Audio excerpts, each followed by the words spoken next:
Bienvenue à tous sur cette nouvelle capsule pendant laquelle donc, on va parler d'hydratation. Hydratation, les vraies fausses croyances qu'on va avoir. Hydratation, drainage, la différence. Vous allez tout comprendre sur l'hydratation et vous allez comprendre que très souvent on pense être hydraté et malgré ce, on se fait beaucoup de mal.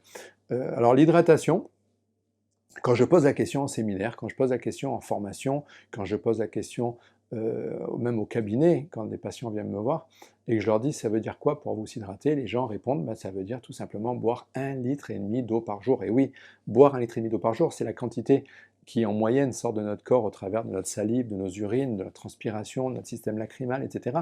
On perd en moyenne 1,5 litre d'eau par jour. Donc les gens se disent, et les médecins nous disent que pour faire rentrer et pour compenser, il faut faire rentrer 1,5 litre d'eau par jour, donc au travers de l'eau que l'on boit.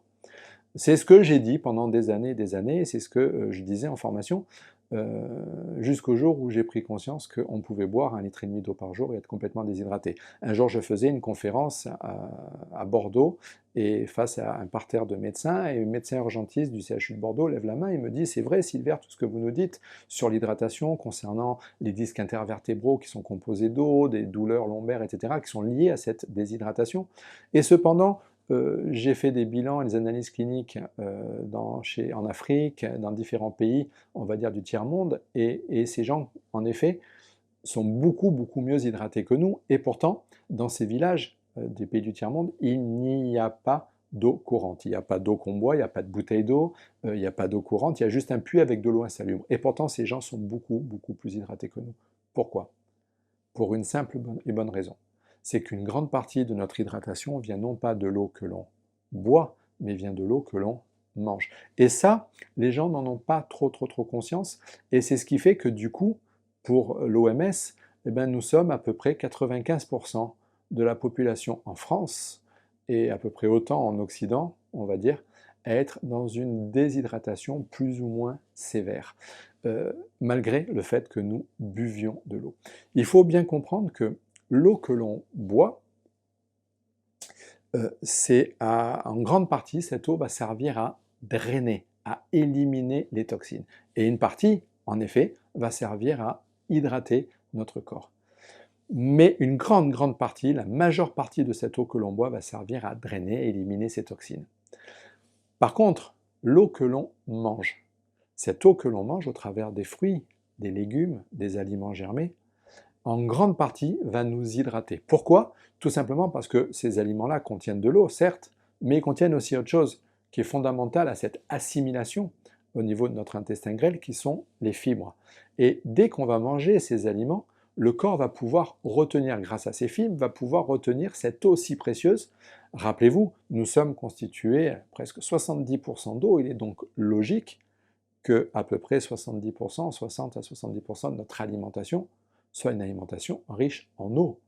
Or, nous l'oublions trop souvent, et de fait, on se retrouve, d'après les statistiques, à avoir 95% de la population, alors que les préconisations de l'OMS sont de 60% d'apport en eau dans nos apports quotidiens, d'aliments riches en eau dans nos apports quotidiens, on se retrouve à être 95%, à être à moins de ces 60%, alors que les Asiatiques, les Africains sont à peu près 90-95%, à être à plus de 60% d'apport. Regardez les Africains, les Asiatiques, les Sud-Américains, il y a des fruits et des légumes qui sont présents à tous les instants de tous les repas, sans exception.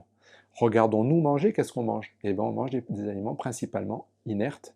On mange des protéines, on mange des céréales, on mange des féculents, tout ce qui est hydraté. On mange que des choses qui ne contiennent pas. Regardez, on se lève le matin, on boit un café ou on boit un thé inerte, c'est-à-dire ça contient de l'eau, mais c'est de l'eau qui sert à drainer.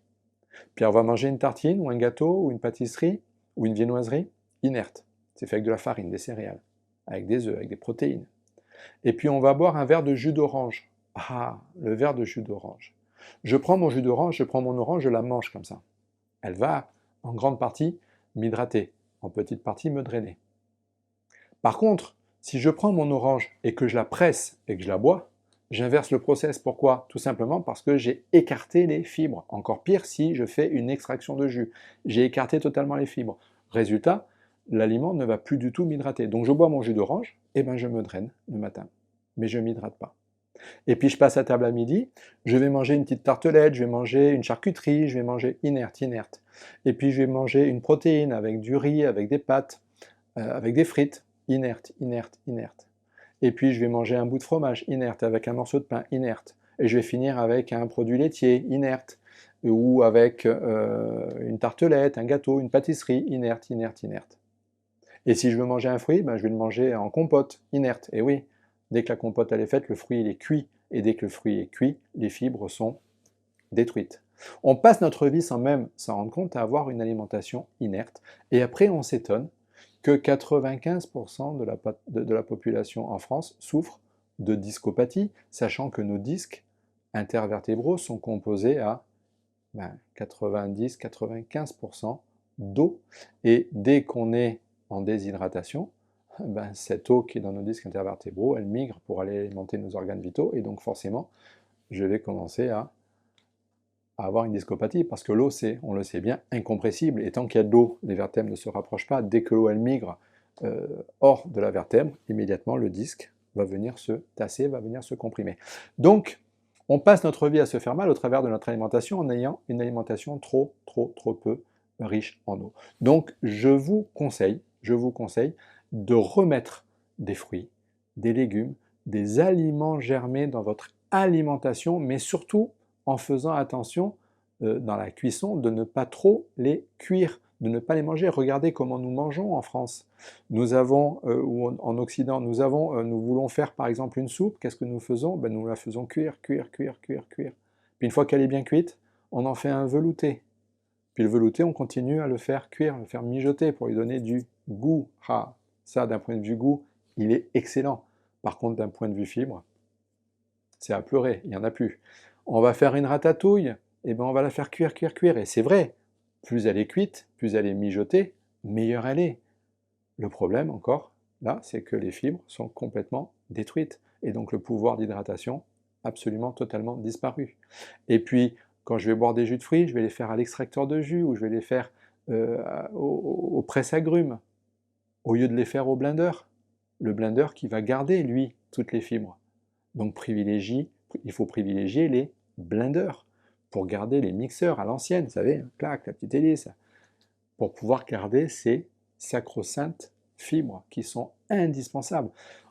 Qui plus est, hormis l'aspect hydrique, il ne faut pas oublier que ces fibres vont avoir un autre impact, c'est qu'elles vont venir nettoyer notre intestin grêle. Donc on a tout intérêt à garder de la fibre, donc à remettre ces 60-70% d'apport en fruits, légumes et aliments germés dans notre alimentation quotidienne en préservant les fibres. Alors attention, ça ne veut pas dire, je ne suis pas un adepte de l'alimentation crue, ça ne veut pas dire qu'il faut tout manger cru, forcément, très bien pour ceux qui le font, mais ça veut juste dire que si vous mangez des fruits et des légumes, si vous devez faire cuire vos légumes ou vos fruits, gardez-les toujours al dente, un petit peu comme le font les Asiatiques. Si vous mangez asiatique, vous aurez remarqué que quand ils font revenir des légumes au wok, les légumes sont très souvent, voire toujours, croquants, comme dans les couscous en Afrique du Nord, etc. Les légumes sont toujours croquants, c'est-à-dire qu'ils sont al dente, ils ont de la fibre, ils permettent de pouvoir s'hydrater. Gardez cette fibre pour pouvoir garder ce pouvoir hydratant et privilégier les aliments riches en fibres et riches en eau. En plus, nous sommes dans une période, au moment où je tourne cette vidéo, nous sommes à l'entrée donc de l'été et donc avec le florilège de fruits et de légumes chargés en eau. Cette eau qui est indispensable pour notre corps. Regardez la nature, observez la nature. La nature, elle sait. L'univers, il sait, il a la connaissance. Quand les grandes chaleurs arrivent avec l'été, la nature, elle nous fournit quoi comme aliment? Elle nous fournit des pastèques, des melons, des tomates, des pêches, des aliments très riches en fibres et très riches en eau. 95% en moyenne d'eau dans ces aliments. C'est ce que nous apporte la nature. Et dès que les grandes chaleurs diminuent et que la nature sait que nous avons moins besoin d'eau, les productions s'arrêtent. Écoutons la nature. C'est la raison pour laquelle je conseille et je conseillerai toujours de privilégier d'abord, outre une alimentation riche en fruits et légumes certes, mais surtout d'être dans une alimentation de saison pour respecter ce que nous dit cette sacro-sainte nature. Voilà, donc rappelez-vous que notre hydratation, Ce n'est pas que boire. C'est ce qu'on nous dit, oui, c'est ce que nous disent nos amis les médecins, c'est ce que nous disent les kinés, les ostéopathes, c'est ce qu'on apprend dans l'enseignement médical en France. Et oui, sauf que dans d'autres pays, on apprend différemment et on apprend en médecine, en ostéo, en physio, etc. Ben, on apprend que pour s'hydrater, il faut avoir une alimentation riche en eau. C'est quelque chose qu'on n'apprend pas en France et dans nos croyances populaires, ce n'est pas ancré. Il est ancré que pour être hydraté, il faut boire 1,5 litre d'eau par jour. Je vous dis, si vous faites ça, c'est une grossière erreur. Vous serez très très bien drainé, il n'y a pas de problème. Par contre, vous serez très très mal hydraté. Et si vous êtes mal hydraté, vous commencerez à avoir des problèmes musculo-tendineux parce que forcément dans vos systèmes facial, musculo-tendineux, il y en aura beaucoup moins, donc risque d'inflammation accru. Et puis surtout, vous courez tout droit vers une déshydratation au niveau discal, c'est-à-dire une perte d'eau au niveau discal qui va venir compenser le reste du corps et donc avec des discopathies qui sont associées et qui sont inéluctables. Donc remettez de l'eau dans votre alimentation, pas que dans votre hydratation par de l'eau, par des bouteilles d'eau que l'on boit. Voilà. D'ailleurs, regardez un signe très très simple, on l'oublie, hein, dans le monde du sport, je prends l'exemple des marathoniens.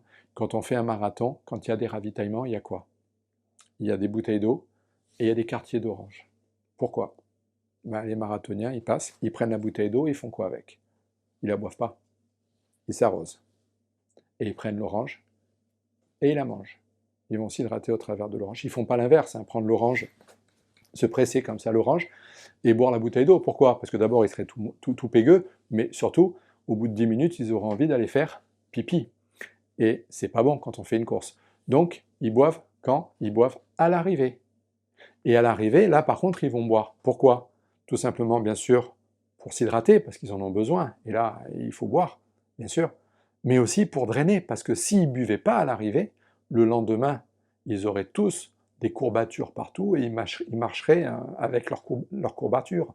Donc, prenez exemple sur ces marathoniens et rappelez-vous que notre hydratation, une grande partie de notre hydratation, elle vient de l'eau que l'on mange. Voilà, c'était cette capsule que je voulais faire sur l'hydratation, les fausses croyances qu'on avait sur l'hydratation. Moi, je vous dis, prenez soin de votre corps, hydratez-le, et à tout bientôt sur une prochaine capsule. Ciao, ciao!